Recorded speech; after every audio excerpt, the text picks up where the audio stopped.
بسم اللہ الرحمن الرحیم ایاک نعبد و ایاک نستعین۔ میں آج ویسے دیکھ رہا ہوں بڑی سنجیدہ قسم کی میٹنگ ہے، کوئی تالی نہیں بجا رہا، کوئی بول نہیں رہا، بیچارے شکلوں میں کوئی عجیب سی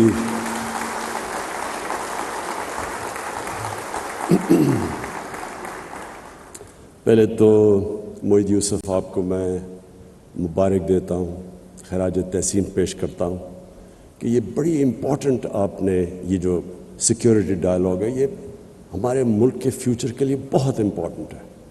ہم نے کبھی اس طرح کی سیکیورٹی کے اوپر کوئی بات کی نہیں کہ ہمارے ذہن میں سیکیورٹی کا مطلب تھا فوج، اور ہم نے اس سے آگے کبھی سوچا ہی نہیں کہ سیکیورٹی ایکچولی ملٹی ڈائمینشنل چیز ہوتی ہے۔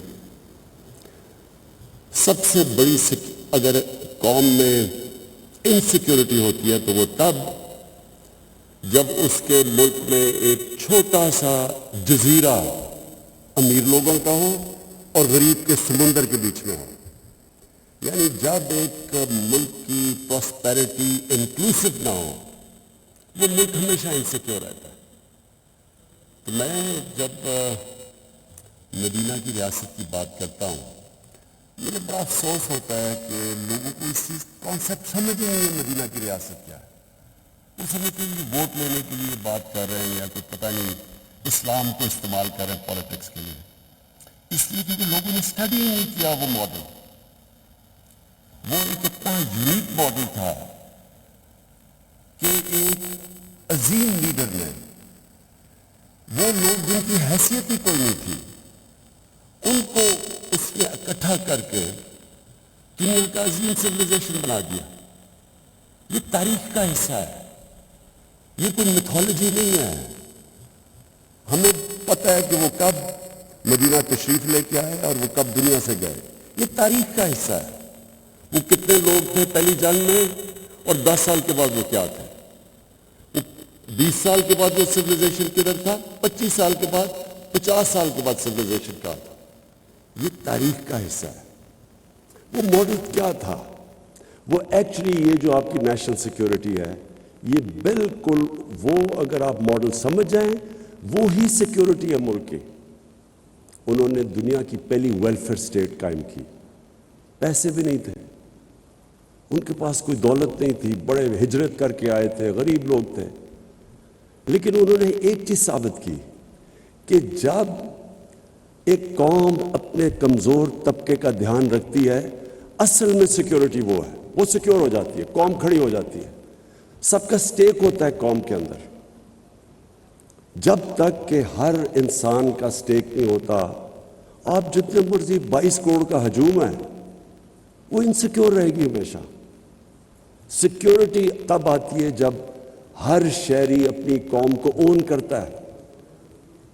فوج سیکیورٹی نہیں دے سکتی، لمیٹڈ سیکیورٹی ہے۔ سیکیورٹی دیتی عوام، عوام جب کھڑی ہو جاتی ہے قوم بن جاتی ہے، وہ سب سے طاقتور قوم ہے۔ چھوٹا سا کیوبا، سینکشنز کتنی لگیں، وہ کیسے سروائیو کر گیا؟ کیونکہ جو حکومت تھی دنیا کی بہترین فلاحی ریاست انہوں نے بنائی، ہر انسان کے لیے انہوں نے ایک ریاست نے سٹیک دے دیا کہ یہ آپ کی ریاست ہے۔ اور جب انہوں نے ویلفیئر سٹیٹ بنائی کچھ بھی نہیں تھا، کچھ بھی نہیں ہے ان کے پاس، کمپیئر کریں پاکستان سے، لیکن وہ کھڑے ہو گئے۔ تو ہمارا جو پاکستان کا سب سے بڑا انسیکیورٹی کا اب تک جس وجہ سے ہم انسیکیور ہیں جو وجہ ہے وہ ہماری ان ایکول ڈیولپمنٹ ہے۔ ہمارے امیر غریب کے اندر فاصلے بڑھتے رہے، ہمارے ملک کے اندر ایک چھوٹا سا ایلیٹ نے کیپچر کر لیا ملک کی ریسورسز، اور ایلیٹ نے دوسروں کو کمپٹیشن کو آنے نہیں دیا، جو اصل انٹرپرینرز تھا ان کو اوپر نہیں آنے دیا۔ اس نے ساری ریسورسز، اور اس سے زیادہ ظلم کا نظام کیا ہوگا کہ چھوٹے سے ایلیٹ نے ایک انگلش میڈیم سسٹم لے آیا ایجوکیشن کا، اور ایجوکیشن سسٹم کے ذریعے لوگوں کو نیچے کر دیا، ایک اپارٹھائڈ بنا دی کہ جو صرف اچھی نوکری انگلش میڈیم، باقی عوام کے لیے سیکنڈری نوکریاں۔ تو سارا جو ہمارا سسٹم تھا ایجوکیشن کا، ہیلتھ سسٹم، وہ آہستہ آہستہ گورنمنٹ ہاسپٹل سے ڈی جنریٹ کر گئے. صرف پرائیویٹ ہاسپٹل میں لوگ جا کے اچھا علاج کروا سکتے تھے یا ملک سے باہر جاتے تھے. اور وہی جسٹس سسٹم کے اندر بیچارہ غریب جب طاقتور کے سامنے آتا تھا اس کو جسٹس نہیں ملتا تھا, بے روزگار ہوتا تھا, اس کو کوئی اسٹیٹ کوشش نہیں کرتی تھی اس کی مدد کرنے کے لیے. تو ہمارا جو یہ نان انکلوسیو گروتھ ہے, میں اگر مجھے کہیں کہ ایک چیز پاکستان کی انسیکیورٹی میں جس کا سب سے بڑا ہاتھ ہے وہ یہ تھی. اور سیکنڈلی رول آف لا. کوئی بھی دنیا میں معاشرہ اگر سمجھتے ہم کہ وہ ترقی کر جائے گا, وہ اپنے پوٹینشیل پہ پہنچ جائے گا, وہ رول آف لا کے بغیر نہیں پہنچ سکتا. اور رول آف لا بڑا سمپل ہے کہ جو معاشرہ طاقتور مجرموں کو قانون کے نیچے نہیں لا سکتا وہ معاشرہ کامیاب نہیں ہو سکتا. اور یہ جو دو سب سے امپورٹنٹ چیزیں تھیں یہ ریاست مدینہ میں, اور بڑے انہوں نے زبردست پرنسپلز لے کیے تھے, لیکن اس کی فنڈامنٹل جو بیسس تھا وہ نمبر 1 تھا ویلفیئر اسٹیٹ, نمبر 2 تھا رول آف لا. کیونکہ رول آف لا بھی لوگوں کو اسٹیٹ کے ساتھ جوڑ دیتا ہے. ایک اسٹیٹ جو مجھے انصاف دیتی ہے میں اس کا حصہ بننا چاہتا ہوں, جس کے اندر میرے رائٹس پروٹیکٹڈ ہیں, میری جان اور مال کی حفاظت ہے, میں کمزور سے کمزور ہوں لیکن اسٹیٹ مجھے پروٹیکٹ کرتی ہے, میں اس اسٹیٹ کا حصہ بننا چاہتا ہوں. تو اگر آپ یہ دیکھیں ہندوستان کی تاریخ تو اوپر سے کانکررز آتے تھے نارتھ سے, ایک دفعہ وہ نکلتے تھے افغانستان سے اور قبائلی علاقے سے سیدھا دلی تک پہنچتے تھے. ریزسٹنس کوئی نہیں ہوتی تھی, ہونے نہ ہونے کے برابر تھی. کیوں نہیں لوگ ریزسٹ کرتے تھے؟ کیونکہ لوگوں کا اسٹیک ہی نہیں تھا سسٹم میں. فیوڈل سسٹم تھا, اوپر جو بیٹھا ہوا تھا اس کو کوئی جو وہ چاہے کر سکتا تھا, نچلے والوں کے رائٹس ہی کوئی نہیں تھے. تو جو اوپر بیٹھا ہوتا تھا وہ اگر ریپلیس کر دیں تو ان کو فرق نہیں پڑتا تھا, دوسرا جو مرضی آ کے اوپر بیٹھ جائے. جو نیچے لوگ تھے جب آپ ان کا اسٹیک ہی نہیں تھا تو وہ سارے کوئی ریزسٹ نہیں کرتا تھا.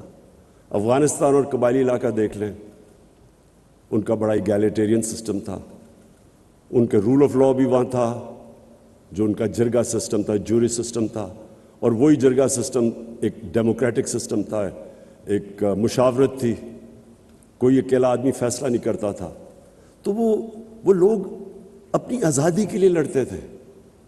یہ جو سارا قبائلی علاقہ انگریز کے ساتھ 80 سال لڑتا رہا. افغانستان ہے آپ کے سامنے, جو باہر سے آیا اسے ریزسٹ کیا, کیونکہ وہ لوگ آزاد لوگ ہی آزادی کے لیے لڑتے ہیں. جب آپ لوگ آزاد ہی نہیں ہیں تو وہ کون لڑے گا؟ تو یہ جو رول آف لا ہے یہ صرف یہی نہیں کہ لوگ اون کرتے ہیں اس سوسائٹی کو, بٹ وہ پراسپر بھی وہ کرتا ہے معاشرہ. یہ جو بار بار میں اپنے لوگوں کو یونائٹڈ نیشن سیکرٹری جنرل کی جو رپورٹ ہے, فیکٹ آئی پینل کی رپورٹ ہے, جس میں وہ کہتے ہیں کہ $1.6 ٹریلین, 1.6 ٹریلین ڈالر, 1600 ارب ڈالر ہر سال غریب ملکوں سے جاتا ہے امیر ملکوں سے اللیگلی, منی لانڈر ہو کے. غریب ملکوں سے جاتا ہے امیر ملکوں سے. کون لے کے جاتا ہے؟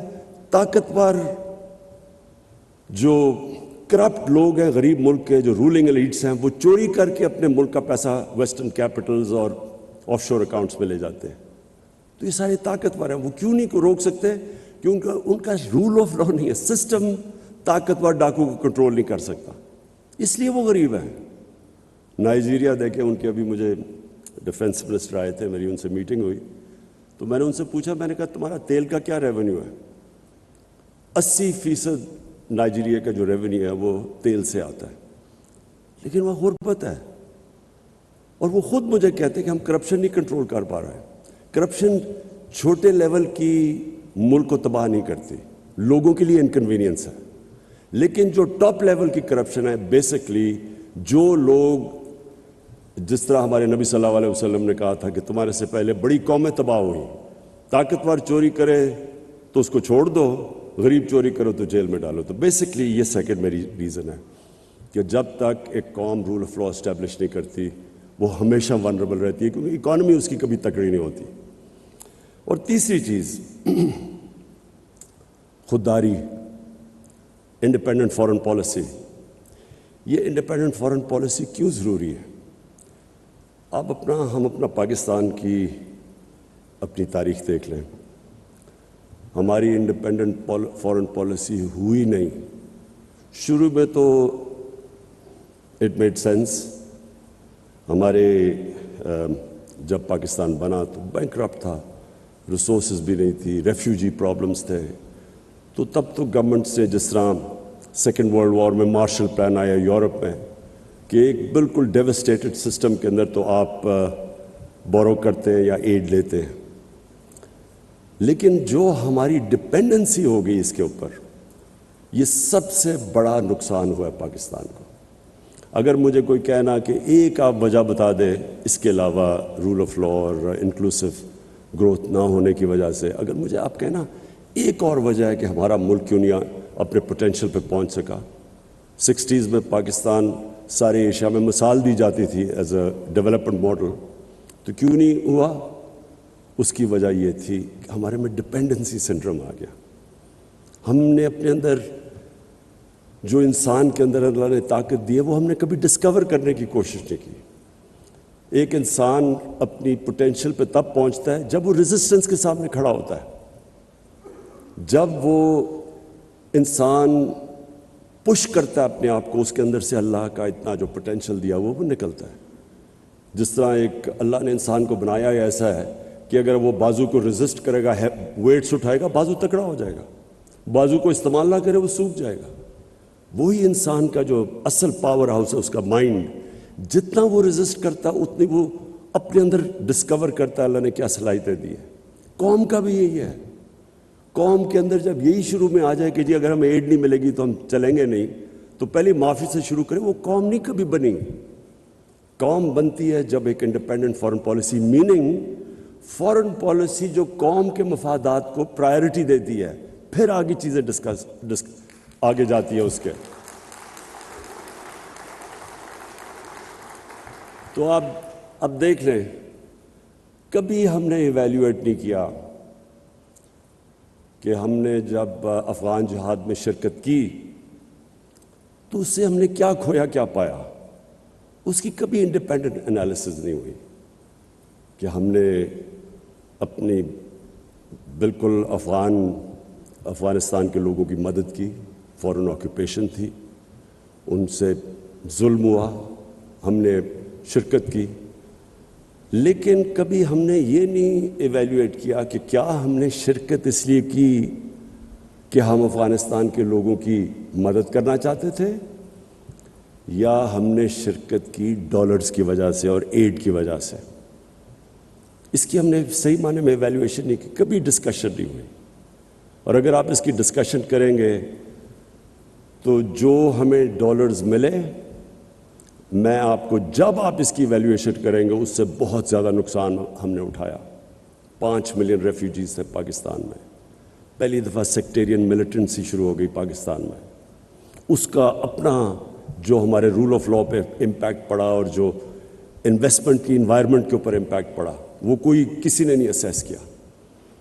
پھر کلیشنکوفز, ڈرگز آ گئی مارکیٹ میں, بلیک کا پیسہ آ گیا, اس کا کیا امپیکٹ پڑا مارکیٹ پہ, کرپشن کیسے بڑھی. پھر جب ہم نے 9/11 کے بعد پھر سے ہم نے شرکت کی تو اس کا کیا امپیکٹ ہوا, کبھی کسی نے, میں نے کبھی کوئی انالیسز پاکستان میں نہیں سنی. اور کیوں؟ اس کی وجہ تھی کیونکہ جو ہماری ایلیٹ تھی اس نے شرکت کی اس میں. وہ تب بھی کی 80s میں, اپوزٹ چیزیں تھیں. 80s میں ہم کر رہے ہیں کہ جی ہم فورن آکوپیشن کے خلاف ہیں, 2000 کے بعد ہم کر رہے ہیں کہ نہیں جی اب فورن آکوپیشن کے بعد جو ریزسٹنس ہے وہ ٹیررزم ہے. یعنی ایک 180 ڈگریز ٹرن کیا ایک ملک نے, اپنی پرنسپلز کو وائلیٹ کیا, اور اس کا جو پھر ہمیں نقصان ہوا, میں نے کبھی یہ نہیں دیکھا کوئی ایویلیویٹ کرے کہ پاکستان کو اس کا کیا فائدہ ہوا, کیا نقصان ہوا. جو ڈیوسٹیشن ہوئی پاکستان میں, جو ہمارا برانڈنگ ہوئی. مجھے یاد ہے آرٹیکل نکلا, the most dangerous place in the world.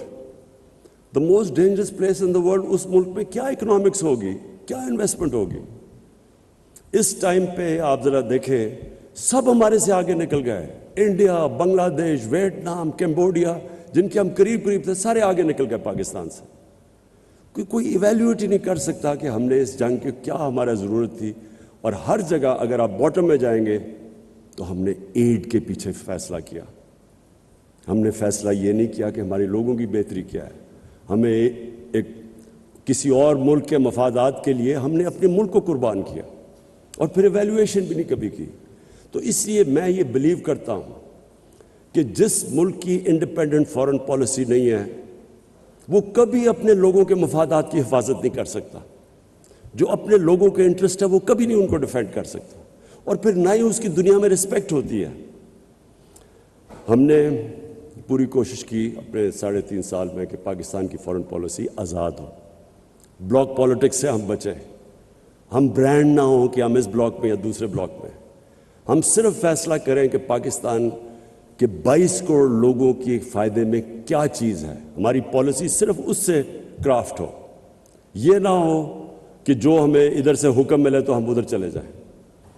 اور میں سمجھتا ہوں کہ جو پاکستان کو رسپیکٹ ملا ہے کوئی انڈیپینڈنٹ اس کی ایویلیویشن کروائے کہ 3.5 سال میں جو پاکستان کی فارن پالیسی میں انٹرنیشنلی جو ہمیں رسپیکٹ ملا یہ کبھی پاکستان کو پہلے نہیں ملا.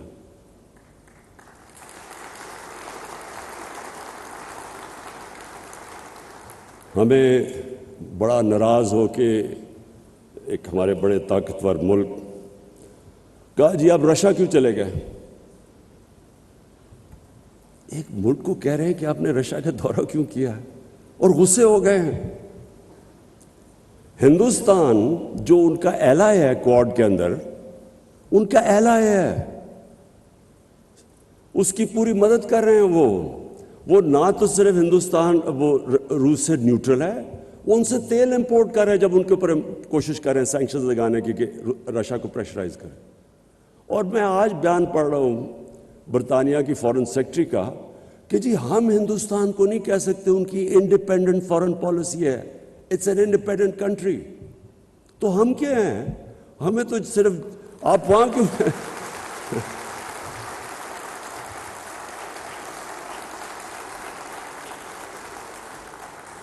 اور میں یہ کسی کو میں ایکچولی ان کو بلیم نہیں کرتا. یہ ہمارا قصور ہے. میں ابھی دیکھ رہا تھا کل ہمارے جنہوں نے اچکنیں سلوائی ہوئی ہیں وہ انٹرویو دے رہے تھے. جی امریکہ کو ناراض نہیں کرنا چاہیے. وہ کھڑے ہو کے انٹرویو دے رہے ہیں. امریکہ کے بغیر ہمارا گزارا نہیں ہو سکتا. ان لوگوں کی وجہ سے آج ہم یہاں پہنچے ہیں. انہوں نے اپنے ملک کو اپنے ایلیٹ کے پھر سے میں ریپیٹ کرتا ہوں قوم کے نہیں ایلیٹ کے انٹرسٹ میں قربان کیے اپنی قوم. ان کے لیے انہوں نے سارے ہمارے ملک کو ذلیل کیا دنیا میں. ہمارے اکنامک انٹرسٹ انہوں نے قربان کیے اپنے ذاتی جن کے پیسے باہر پڑے ہیں دولت باہر پڑی ہوئی ہے. ڈر رہے ہیں وہ کہ جی وہ جو رشین اولیگارکس کے پیسے سے اور آف شور اکاؤنٹ سے ہو رہا ہے وہ ان کے نہ ہو جائیں پھر. اس لیے یہ ہمارے سارے ملک کی عزت کو داؤ پہ لگاتے ہیں. کبھی کسی ملک کی عزت نہیں ہوتی جو اپنے پیر پہ نہیں کھڑا ہوتا. ہمیشہ خوددار انسانوں کی عزت ہوتی ہے. غیرت مند انسان کی ساری دنیا عزت کرتی ہے. جو اپنی عزت ہی نہیں کرتا اس کی کس نے عزت کرنی ہے. وہ حکم دیتے ہیں ہم تمہیں اگر یہ تم نے اس فلانے کو نو کانفیڈنس میں شکست نہ دی تو بڑے کانسیکوینسز ہوں گے. یہ کبھی کوئی ایک ملک کو کوئی اس طرح کا تھریٹ دے سکتا ہے کیا؟ ہم کو یعنی کیسے ایک قوم کی میں آپ کو یقین بتاؤں کہ ان کے اپنے اخباروں میں یہ پتہ چل جائے تو وہ ان کی ایڈمنسٹریشن کو اپنے اخباروں سے خوف آئے کہ ایسے کوئی کسی کے افیئرز میں مداخلت نہیں کرتا. یہ ہماری غلطی ہے. ہم نے ان کو امپریشن دیا کہ جی آپ کے بغیر ہم زندہ نہیں رہ سکتے. تو میں اس کو سمرائز کرتا ہوں. نیشنل سیکیورٹی ملٹی ڈائمینشنل چیز ہے.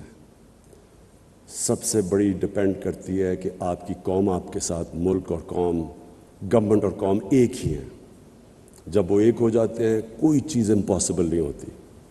اور وہ تب ہوتی ہے جب کہ گورنمنٹ لوگوں کے انٹرسٹ ان کے نیڈز کی دھیان رکھتی ہے. مجھے جو سب سے بڑی خوشی ہے وہ یہ کہ ہم نے وہ کام کیا جو ڈیولپ ملکوں کے اندر بھی نہیں ہے. Universal health coverage. ہم نے ہیلتھ کارڈ لے کے آئے ہیں جتنے ہمارے صوبے ہیں, پنجاب, کے پی, گلگت بلتستان اور آزاد کشمیر, ہر خاندان کو ہم نے ہیلتھ کارڈ دیا ہے, ہیلتھ انشورنس. 10 لاکھ روپیہ خاندان کسی بھی ہاسپٹل میں جا کے علاج کروا سکے. یہ یاد رکھیں, گورنمنٹ میں نہیں, وہ جو پرائیویٹ ہاسپٹل کا سوچ بھی نہیں سکتا تھا, آج غریب سے غریب آدمی جا کے پرائیویٹ ہاسپٹل پہ اپنا علاج کروا سکتا ہے. یہ اس لیے کہ جو سب سے زیادہ ونربلٹی ایک انسان کی ہوتی ہے وہ جب اس کے گھر میں بیماری ہو اور اس کے پاس پیسہ نہ ہو علاج کروانے کا. یہ سب سے زیادہ ایک گھر میں عذاب ہوتا ہے. اور ہم نے جتنی بھی اس کی ریسرچ اور سرویز کی گئی ہیں, ایک خاندان جو گزارا کر رہا ہوتا ہے, اچھا بھلا پیر پہ کھڑا ہوتا ہے, ایک بیماری کی وجہ سے وہ غربت کی لکیر کے نیچے چلا جاتا ہے, بورو کرنا پڑتا ہے ان کو پیسہ. تو یہ میں سمجھتا ہوں کہ ہمارا سب سے بڑا ہماری اچیومنٹ ہے. اس کے بعد جو بھی ہمارے سوشل پروٹیکشن پروگرامز ہیں جو کبھی پاکستان میں نہیں آئے, تو کوشش یہ ہے کہ نچلے لوگوں کو اوپر اٹھائیں اور ان کو انکلوڈ کریں. جو سٹرگل ہے وہ پاکستان کی سب سے بڑی سٹرگل رول آف لاء کی ہے. طاقتور مافیاز, رولنگ ایلیٹس, ان کو عادت پڑی ہوئی ہے, یہ سب سے زیادہ ریزسٹ کرتے ہیں کہ اپنے آپ کو قانون کے نیچے لانے کے لیے. اور یہ ہماری ایک جنریشن کی بہت بڑی سٹرگل ہے, اور انشاءاللہ یہ کرٹیکل ہے. جب ہم جیتیں گے تو یہ ملک ایک اور ہی لیول پہ چلا جائے گا. اور آخر میں یہ جو خودداری ہے, یہ میرا بلیف ہے کہ انسان اپنے پوٹینشیل پہ پہنچتا ہی نہیں جب تک وہ اپنے پیر پہ کھڑا نہیں ہوتا, اور جب تک وہ اپنے آپ کو چیلنج کے سامنے کھڑا نہیں ہوتا. جو بھی آسان راستہ لیتا ہے وہ کبھی بھی آسان راستہ لے کے کسی نے بڑے کام نہیں کیے. قوم بھی جب تک وہ اپنے آپ کو چیلنجز, اور وہ چیلنج آتا ہی تب ہے جب آپ کی انڈیپینڈنٹ فارن پالیسی ہو, لیکن رسپیکٹ تب آتا ہے. اور میں یہاں ہندوستان کو داد دوں گا کہ ان کو جس طرح کی انہوں نے فارن پالیسی رکھی ہے, ہمیشہ انہوں نے ان کی فارن پالیسی انڈیپینڈنٹ رہی ہے, اپنے لوگوں کے لیے رہی ہے, اور وہ بڑا پروٹیکٹ کرتے ہیں اپنی انڈیپینڈنٹ فارن پالیسی. اور انڈیپینڈنٹ فارن پالیسی سے یہ ہے, میں صرف اپنی آخر میں کنکلوڈ کروں کہ ہم نے سعودی عربیہ, ترکی سے, ایران سے, ان کی آپس میں اختلاف پوری کوشش کی, بجائے یہ کہ ہم فریق بنے. ہم نے کوشش کی کہ ان کو اکٹھا کرنے کی. پھر افغانستان میں پاکستان کا بہت بڑا رول ہے. ہم نے پوری کوشش کی کہ جو افغانستان کا پیس پروسیس ہے اس کو ہم آگے بڑھائیں.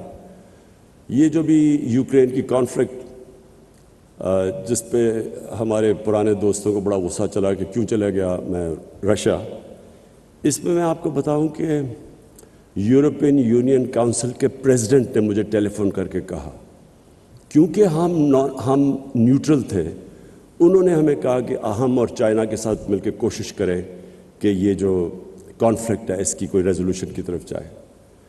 پھر یوکرین کے پریزیڈنٹ زیلنسکی نے مجھے کال کی, اس نے بھی مجھے کہا کہ ہم کوشش کریں کہ چائنا کے ساتھ مل کے اس کانفلکٹ کی ریزولوشن پہ جائے. پھر شاہ محمود قریشی کل چائنا میں تھے, انہوں نے بائی لیٹرل میٹنگز کی, یہ ڈسکس کیا چائنیز فارن منسٹر سے علیحدہ اور رشین فارن منسٹر سے علیحدہ, اور کوشش کی کہ ہم کسی طرح ہم انوالو ہوں اس پیس پروسیس میں.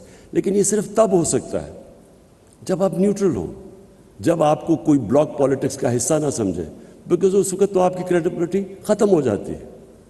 تو انشاءاللہ جو پاکستان میں انویزج کرتا ہوں, نیا پاکستان, اس میں یہ ساری چیزیں ہوں گی. رول آف لاء,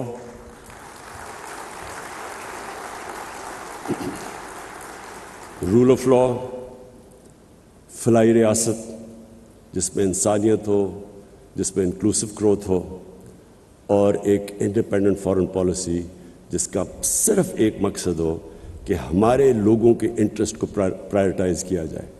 اور ہم کبھی بھی, یہ جو سب سے بڑا ٹریپ ہے, ایڈ کی وجہ سے, ڈالرز کی ایڈ کی وجہ سے اپنے لوگوں کے انٹرسٹ کمپرومائز نہ کریں. ایویلویشن کریں کہ آج تک جو ہم نے ایڈ لے کے پالیسیز بنائی ہیں اس سے ہمارے لوگوں کو کیا فائدہ ہوا یا کیا نقصان ہوا. اور میں آج آپ کو کہتا ہوں کہ سب سے بڑی قیمت ہماری عوام نے اٹھائی ہے. جب ہم نے ڈالرز لے کے کانفلکٹس کے اندر حصہ لیا ہے تو قیمت ہماری عوام نے اٹھائی ہے. ایلیٹ جو چھوٹی سی تھی, جن کے بینک اکاؤنٹس بھی باہر ہیں, آف شور اکاؤنٹس, ان کو تو فائدہ ہوا ہوگا, لیکن پاکستان نے لوز آؤٹ کیا.